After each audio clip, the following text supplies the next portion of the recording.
ఈసారి 2 తెలుగు రాష్ట్రాల్లో 3 బస్సు ప్రమాదాలు. సత్యసాయి జిల్లాలో జరిగిన ప్రమాదంలో ఒకళ్ళు చనిపోయారు, 8 మందికి గాయాలైనాయి.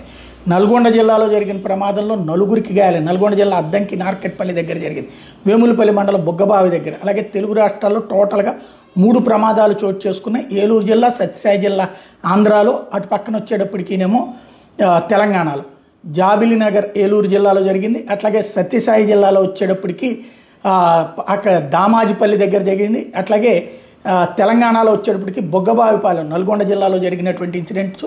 టోటల్గా ఈ ఇన్సిడెంట్స్లో సత్యసాయి జిల్లాలో జబ్బర్ ట్రావెల్స్ది అయితే, ఇక్కడేమో భారతీ ట్రావెల్స్ది అయితే, ఇంకో పక్కన వరుసపెట్టి చెర్రీ ట్రావెల్స్ నల్గొండ జిల్లాలో జరిగినటువంటిది. 3 ప్రమాదాల్లో గాయాల పాలైనటువంటి వాళ్ళు ఎక్కువ మంది ఉన్నారు. మరణాలు 3 సంభవించినటువంటిది. వరుసపెట్టి జరుగుతున్నటువంటి ఈ ప్రమాదాల నివారణకి ఏం చర్యలు తీసుకుంటారన్నటువంటిది చూడాల్సి ఉంది.